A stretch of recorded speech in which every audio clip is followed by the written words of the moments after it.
Hello, my name is Carrie Brown and I am with the Central Mississippi Regional Library System. Today I'm going to be reading to you chapters 5 and 6 of Calendar Mysteries, May Magic. Written by Ron Roy, illustrated by John Stephen Gurney, published by Random House, New York.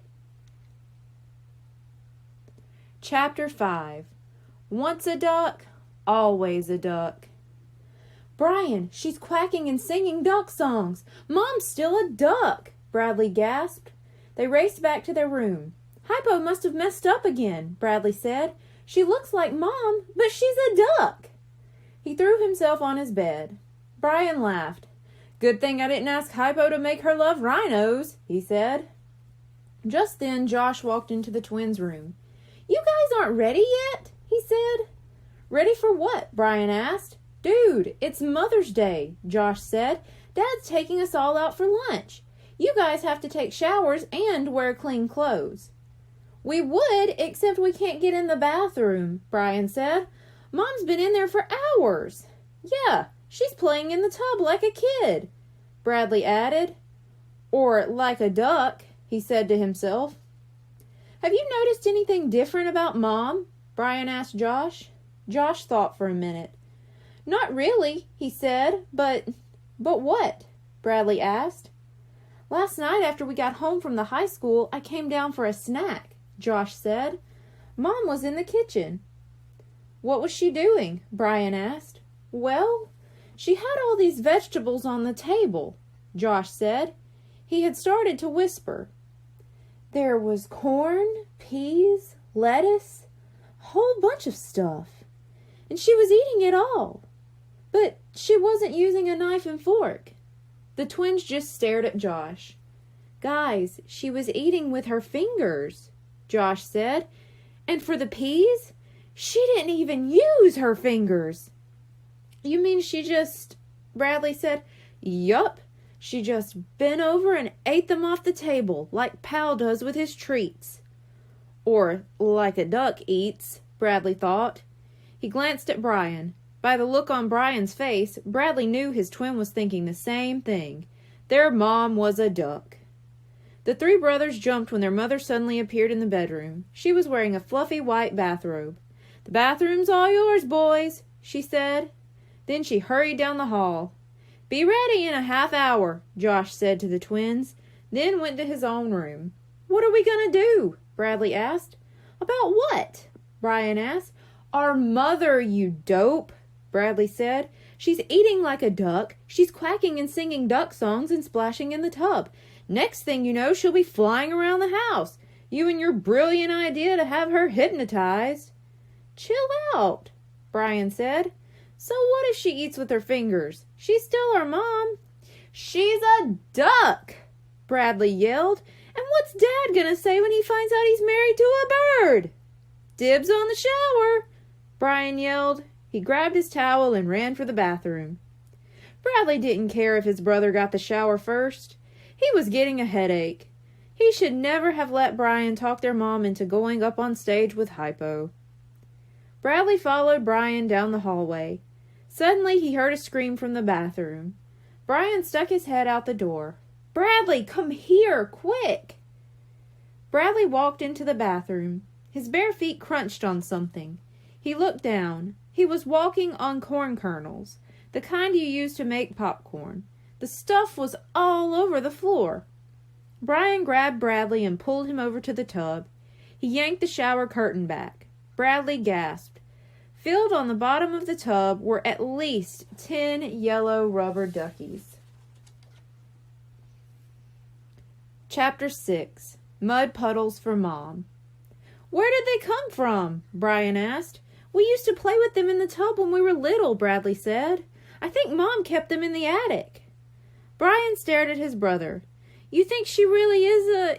"Yes, I do," Bradley said, "and it's your fault." "What did I do?" Brian asked. "Oh, nothing. Only getting Mom hypnotized," Bradley said. "But then she got unhypnotized," Brian argued. "Can I help it if Hypo messed up?" Josh poked his head into the bathroom. "Showers, you guys," he said. "I want this bathroom in 10 minutes. And leave it clean." Half-hour later, the family was in the car heading for town. Their dad was taking them to a restaurant called Lily's Pad. It was on the Indian River at the end of Oak Street. The 3 boys were sitting in the back seat. Their mom turned around. "You boys look nice," she said. "Thanks for getting ready so quickly." Brian burst out laughing. "What's so funny?" his mother asked. "You said quackly, Mom, instead of quickly," Brian said. "Did I?" their mom said. "How strange." Mr. Pinto glanced up at the sky. "I don't like the look of those clouds," he said. "I'll bet it rains before we get home." "Oh, too bad," his wife said. "I wanted to sit out on the dock." "You want to sit on the deck, hun," her husband said, "not on the dock." "Oh, yes, silly me," Mrs. Pinto said. "Here we are," Mr. Pinto said a few minutes later. He parked at the end of Oak Street. The restaurant was straight ahead near the riverbank. A wooden deck faced the water. There were tables and chairs on the deck, but no people. "How lovely," their mother said. "There are ducks on the river. I love watching them swim." Brian grinned. "Me too, Mom," he said. "I think ducks are just wonderful." "Oh, brother," Bradley muttered. The Pinto family stepped inside the restaurant. A sign just inside the door read, "Happy Mother's Day." Bradley noticed that there were a lot of families already eating. A man wearing a white shirt and a tie approached them. "May I seat you for lunch?" he asked. "Yes, please," Bradley's mom said. "By the windows, please." The man bowed. "Right this way, folks." He took them to a booth with a view of the river. He placed 5 menus on the table. "Happy Mother's Day. Your server today will be Mandy." "Oh, look," Bradley's mother said. "Aren't the ducks cute? Let's save some fries so we can feed them after lunch." "What will you have, boys?" their father asked. "A rare cheeseburger," Josh said, "with fries and pickles." "Me too," said Brian. "Only I want mine well done. Rare burgers are gross with all that blood left on your plate." "Well, talking about blood is even grosser," Josh said. "Cool it, boys," their father said. Bradley chose his favorite, macaroni and cheese. A young woman wearing an apron walked up to their table. "Hi, I'm Mandy," she said. "Have you had a chance to look at your menus?" "Yes, thank you," Mrs. Pinto said. "Boys, why don't you order?" Bradley, Brian, and Josh placed their orders. "Can we have Cokes, Mom?" Josh asked. "No, 3 milks," their mother told Mandy. "And I'll have the vegetable plate and a large glass of water. In fact, bring us a pitcher of water, a large one." Brian kicked Bradley under the table. When Bradley looked at him, Brian grinned. Bradley ignored him. His father ordered clam chowder and a fish dinner. "May we go out onto the deck to feed the ducks?" Brian asked when Mandy brought their food. "After we eat," their father said. He glanced out the window. "Here comes the rain." They all ate. Thunder and lightning boomed and flashed. "We're going to get soaked when we leave," Josh said. "So what's a little water?" their mother said. "I love getting wet in the rain. It'll be fun." Bradley stared at his mother. He couldn't believe his ears. Was this the same mother who never let Bradley or Brian play outside in the rain? After lunch, the Pinto family went out onto the deck with their leftover fries. The rain had let up and the ducks were hungry. Bradley watched his mother feed the ducks. She was talking softly to them, too. Bradley couldn't make out the words, but they didn't sound like English. They sounded like duck noises.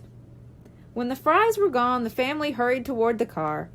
Bradley noticed a big puddle on the driveway. When they were little, he and Brian would have jumped right in and splashed each other. "Window seat!" Josh yelled and ran toward the car. Brian ran after him. "Other window seat!" he called over his shoulder. Bradley turned around to wait for his mother. His mouth fell open. She was standing in the middle of the puddle, splashing muddy water in all directions. Thank you. Be sure to tune in next week for chapters 7 and 8. Goodbye.